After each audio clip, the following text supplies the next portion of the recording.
Good morning and welcome to our case of the week for February 15th, 2022.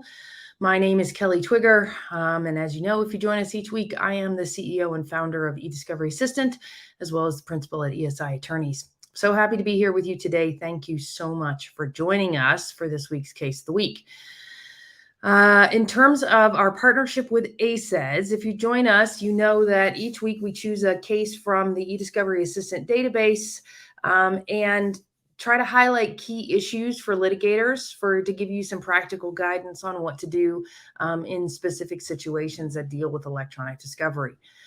As always, the link to the decision that we're going to be discussing today is in the comments section of whatever platform you're viewing us on, whether that's YouTube, Facebook, LinkedIn, or Twitter. You can also sign up, use the links that are in the comments to sign up for a demo of eDiscovery Assistant if you're interested.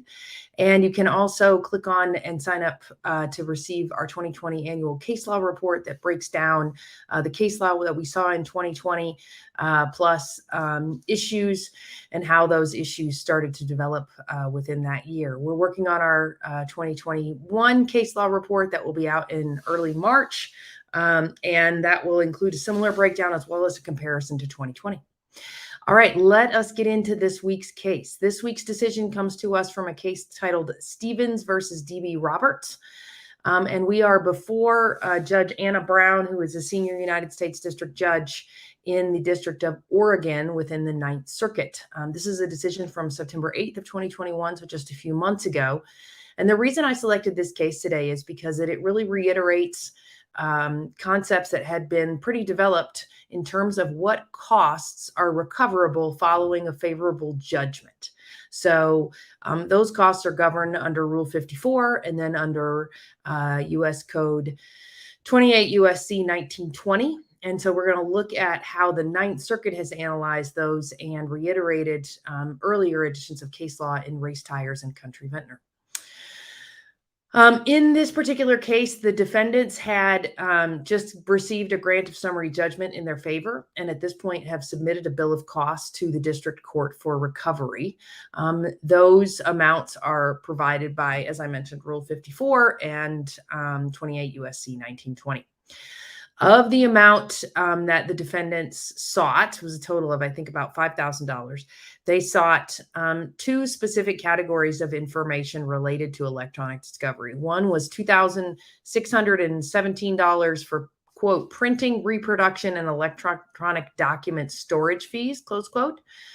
And then a second amount that was, well, it's the same amount, but it was actually what was recorded by their vendor that was provided to the court with the following language, that those costs, that same $2,617, were related to loading, processing, tiffing, batching, hosting, exporting, managing, and producing electronic data for this case. So what's really important there is that all of those things are lumped together in the submission to the court seeking recovery of that $2,617. Okay, so that really sets us up for what the court's analysis is here. The court first looked to 28 U.S.C. 1920 and the previous case law underlying the statute to determine what electronic discovery costs are recoverable. The language of Section 1920 allows a federal court to tax specific items as costs against a losing party pursuant to Federal Rule of Civil Procedure 54D1.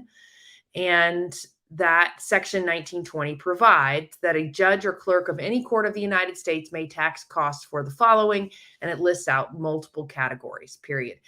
The one that is key here is Section 4, which allows for cost recovery for fees for exemplification and the costs of making copies of any materials where the copies are necessarily obtained for use in the case. So that's the section we're really paying attention here is 28 U.S.C. 1920, Section 4, and that language of, quote, making copies, close quote. That reminds me of an SNL skit, but we'll get to that another time. All right, now, the court then looked at what is its authority to, apply its discretion in awarding fees. And the court says the court has broad discretion to allow or disallow a prevailing party to recoup costs of litigation, but the court's discretion does not include, quote, the authority to tax costs beyond those authorized by statute, close quote. So the court is saying that it is limited by what is available under Section 1920. The court also notes that Federal Rule of Civil Procedure 54D1 creates a presumption in favor of awarding costs to a prevailing party, but vests the discretion in the district court to refuse to award those costs. So the court can't decide what costs are recoverable, but the court can decide whether, in fact, you're going to get any costs at all. Now, let's look specifically at the breakdown of what the court views as discoverable for electronic discovery under Section 1920. Again, we talked about the fact that the defendant is seeking cost recovery for just $2,617. Now, this is obviously a very low dollar amount in this situation, but the principles of this case are really what's at issue. I do kind of question the ROI and actually seeking to recover these costs, as it seems like it might have cost more money to do the bill of costs and do the second follow-up that we'll discuss here in a minute than to recover that actual $2,600. The plaintiffs argue here that the fees should not be allowed as they do not constitute making copies under Section 4 of 1920. And the court looked at whether the Ninth Circuit had previously addressed this issue and found that it had not. As a result, it looked to a couple of other seminal cases across the country on these issues, Race Tires and Country Vintner.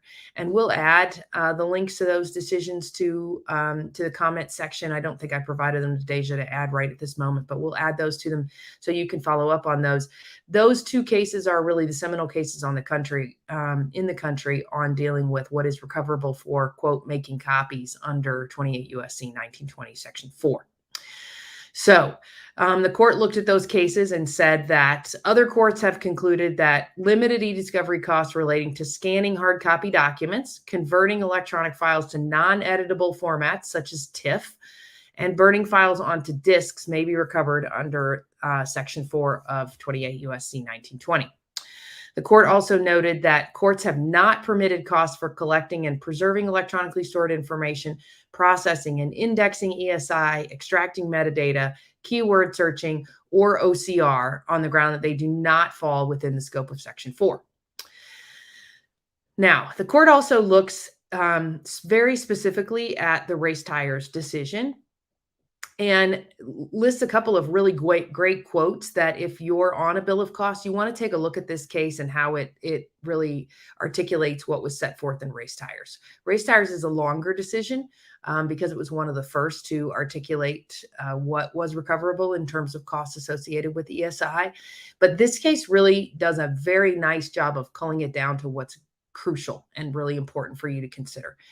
And one of the quotes that the court cites is this one. Section 1920, open paren 4, close paren, does not state that all steps that lead up to the production of copy of the materials are taxable. It does not authorize taxation merely because today's technology requires technical expertise not ordinarily possessed by the typical legal professional.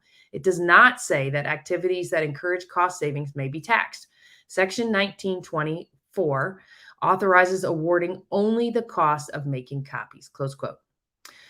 Now, the court here looks at what the court in Race Tires did to compare the new process of handling ESI with the old process of handling paper. And essentially, the court noted in Race Tires that all steps taken prior to, quote, making copies, close quote, locating and collecting files, reviewing them, screening for privilege, none of those are recoverable costs. So really looking at what we used to do with paper and what we do now with ESI, nothing prior to the actual making of the copies of information was recoverable then. And the court says that it is not recoverable now, even with the change in the rules related to ESI. So the court notes also in Race Tires that the Supreme Court has, quote, accorded a narrow reading of the cost statute in other contexts, and that neither the degree of expertise necessary to perform the work nor the identity of the party performing the work of making copies is a factor that can be gleaned from Section 1924. So that's really important because essentially the court is saying it's affirming we don't care about this additional expertise that's required to deal with ESI, where the statute says making copies and only making copies is what's covered. The court in race tires allowed costs only for the cost of conversion of native files to TIFF and PDF formats and the transfer of files onto CDs. Similarly, the court here looks to the Fourth Circuit in 𝐒𝐭𝐞𝐦𝐻 that followed race tires and also allowed for that same conversion costs of the conversion of native files to TIFF and PDF formats, as well as the transfer of files to CD.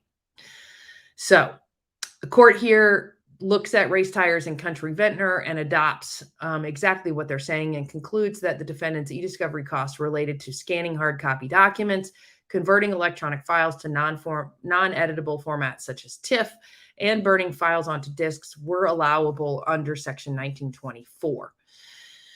The court also concludes that the defendant's costs for collecting and preserving ESI, processing and indexing ESI, extracting metadata, keyword searching, and OCR do not fall within 28 U.S.C. 1920 Section 4, and therefore are not taxable costs that can be recovered.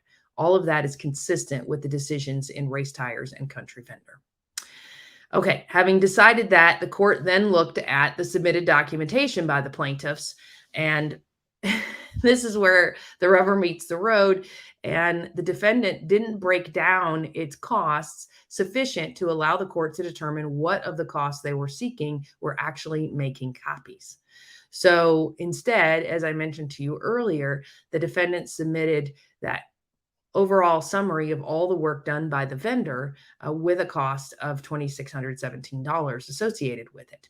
And I think all of us know, just based on quantities of data, that those costs were probably substantially higher.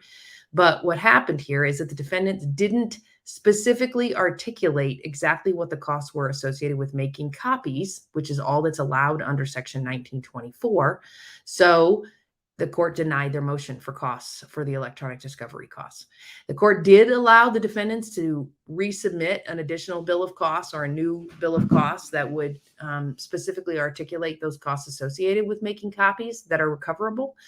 But because they had not yet done so, the court denied the motion. So what are our takeaways from this case? Well, what's interesting about this one is that the Ninth Circuit, which is a huge jurisdiction associated with ESI, just generally, but a ton of case law that comes out of the Ninth Circuit. It's interesting that they hadn't addressed the cost issue previously. And so now we're finding just more consistency in the interpretation of 28 U.S.C. Section 1920. That only conversions of data that falls under making copies will be covered. So what does that mean for you practically? It means that you need to make sure that your bills from your providers or from your in-house department are detailing the costs of conversion, or you need to be prepared to prepare and submit an affidavit with supporting documentation that can substantiate those costs once you are successful in the litigation. Here, the costs that were being sought in recovery suggest that the defendants would have been better off being upfront about what they could recover under race tires and 𝐒𝐭𝐞𝐦𝐻, as opposed to trying to submit a bill with broader categories. Because the cost of submitting the second round of papers and a revised bill of costs is essentially going to eat through the $2,600 that they are seeking to recover. So as always, you've got to do a cost-benefit analysis. I mean, yes, it's always good to see what arguments you can make, but there was nothing differentiating here for the defendants that would have allowed the Ninth Circuit to come up with a different interpretation of what was recoverable under 28 U.S.C. 1920 Section 4. So know what you can recover, plan to have that categorized so that if you win, you can substantiate cost discovery with very little effort, particularly in cases where the cost recovery is low, like here. All right, that's our case of the week for this week. Thanks so much for joining me. We'll be back again next week with another decision from our eDiscovery Assistant database. If you are heading to Legal Week in New York City, March 8th through the 11th, and want to connect with us while there, please reach out to us at support@eDiscoveryAssistant.com, and we'd love to set up a time to meet with you in our suite that we'll have. We'll be happy to talk you through the software, show your team how it works, and what you can do to leverage it within your organization. If you are an ACEDS member and interested in using eDiscovery Assistant, there is a discount available to current ACEDS members and a trial for folks taking the ACEDS exam. If you're interested in either of those, please drop us a line at aceds@eDiscoveryAssistant.com, and one of our team will be in touch. If you're interested in doing a free trial of our case law and resource database and are not an ACEDS member, please just go to 𝐒DiscoveryAssistant.com and click on the free trial in the upper right-hand corner to get started, or you can reach out to one of our team at support@𝐒DiscoveryAssistant.com if you have multiple members from your organization that you'd like to have do a trial. Thanks so much. Stay safe and healthy out there, and I look forward to seeing you next week.